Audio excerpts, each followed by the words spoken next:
So, what I want to talk to you about today is um, the top of your trend story, the top of a feature story. It's different than a summary lead.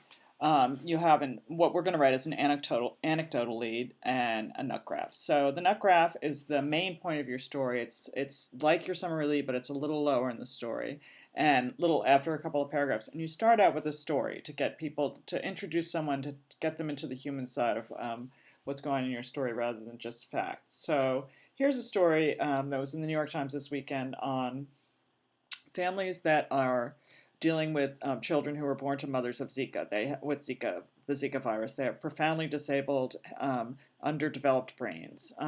Believe that's the best way to describe it. Um, well, this has been hard to read, so I'm going to read it to you from here. It's been hard for me to scroll that screen up, so here, let's read it here. Okay.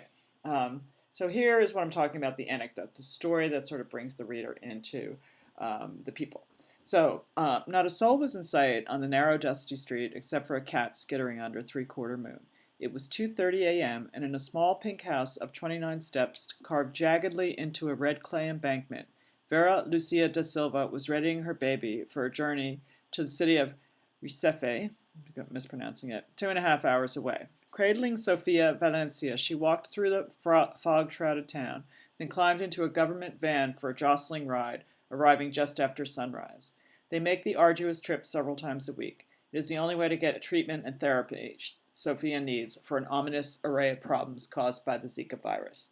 All right, so that's the story. That's the anecdote they're telling. They're describing. They're um, narrating this woman getting into the van for 2 hours, 3 times a week, before dawn to get her baby treatment. So here is the nut graph. It's tiny, it's small, but it says it all.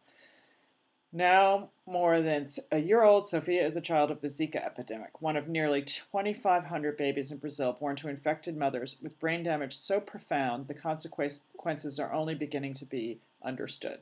So here's some more facts. We're going to talk about doing research in class for Friday. It's going to be part of your assignment, but they're talking about 13 months since the WHO had lifted, they have some facts about how the WHO was handling Zika and what was going on with it at the end of it. Here's sort of the nut, in a way, continues down here, but that was really the main nut.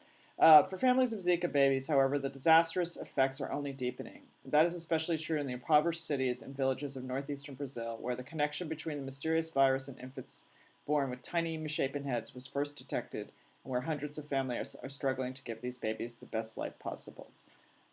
So this is just an amazing story. I highly recommend that you read it. But okay, so when we're talking about the nut graph, what you really need to write a nut graph is you have to know what the main point of your story is. A sentence or two explaining precisely what your story is about. It's a guide to reporting. You can cut it out and paste it on the wall in front of you if you want. But that little thing, here we are, here are the babies of Zika, and here's what Zika is. Here, as I'm pointing out here, this could be your nut graph. Conserves your pitch, but you pass the pitch. Okay, so your main point, again, you might have to change it. You'll see how your story is coming out when you talk to different people, and it might shift your main point around a little bit. This is from an anti-Obamacare rally from like way long time ago. All right, the nut graph. So it's usually the third or the fourth paragraph in. Again, you have that story, the anecdote at the beginning. Short, you don't want it too long. And what it does is it places that anecdotal lead in context. It answers 3 questions. It answers, what's this story about? Where's the story going? And why should the reader keep reading? That is from, I did a story on heroin addiction, and those are people who died from heroin overdoses. Don't worry about this because you've already interviewed everyone. And this is some good advice. I stole this PowerPoint from Professor Kennedy and adapted it, so some of it's relevant to what we're talking about today, some not. But he has some good ideas. Read through your material, reread it slowly, organizing. I go through my notes. I've already highlighted the important things in my notes, and I sort of know who I want to speak when. But I could probably be more organized than this. Aim for memorable, and you just end with a quote. So here is a generic outline for your news feature. We'll call it a news feature. And you're going to have part 1 here, the lead. We're talking about an anecdotal lead here, a story. Then you're going to have a nut graph. Then you're going to have some more support for the nut graph. Maybe if you need it, you might get it all in the nut graph, a quote or a setup for the next part. Sometimes, and anyway, here's a little bit more about the nut graph. I don't know why I capitalized it here. But let's take a look. So as the nut graph is the paragraph that says what the whole story is about, why you should read it. We talked about this earlier, usually 2 or 3 paragraphs in. Summary or a nut, summary lead or a nut graph. Most stories have, I think, either one or the other, a summary lead or an alternative lead with a nut graph. And the most common, you can maybe argue, a common alternative lead is a short anecdote. That's what we're going to use for this story. An example that reflects the story's angles.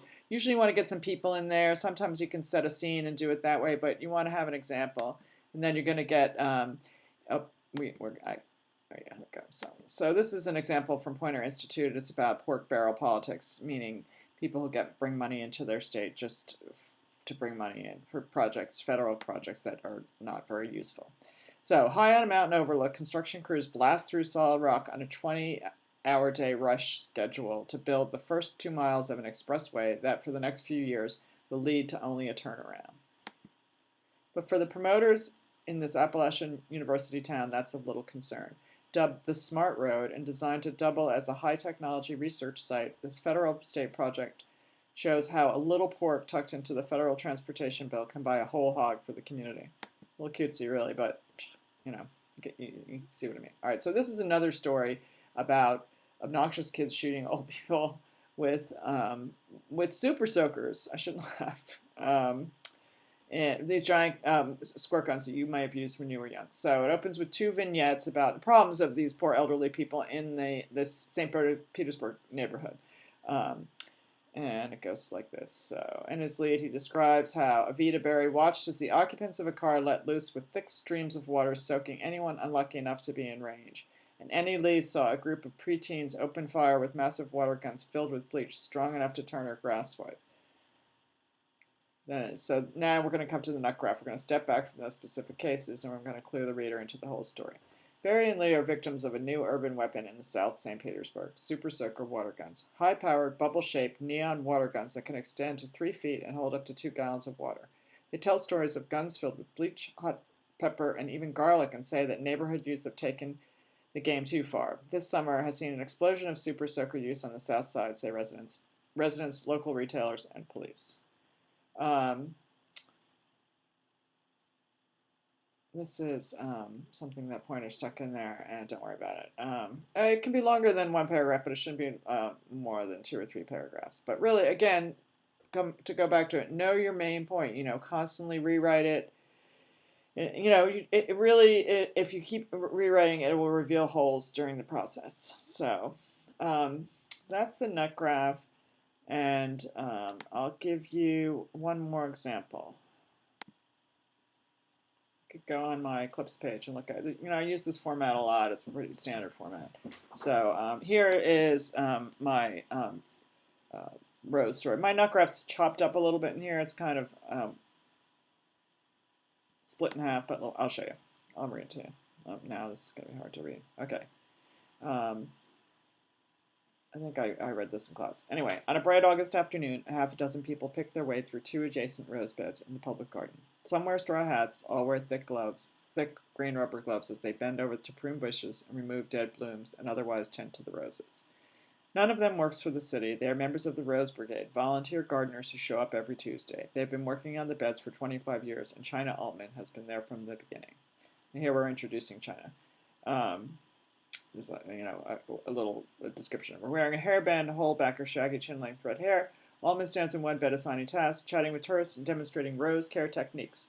Come on around here, dear, she says to a new volunteer who squats down to get a better look.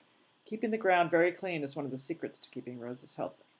So here we come into my nut. Altman founded, nurtured, and runs the Rose Brigade. She trains volunteers, acts as a liaison to City Parks and Recreation Department, and sends out a weekly email addressed to the people of the roses. And I explain her a little bit more as I go down, but that's pretty much my my nut there. There's China. All right, so hopefully that will be helpful to you, and we'll take it from there.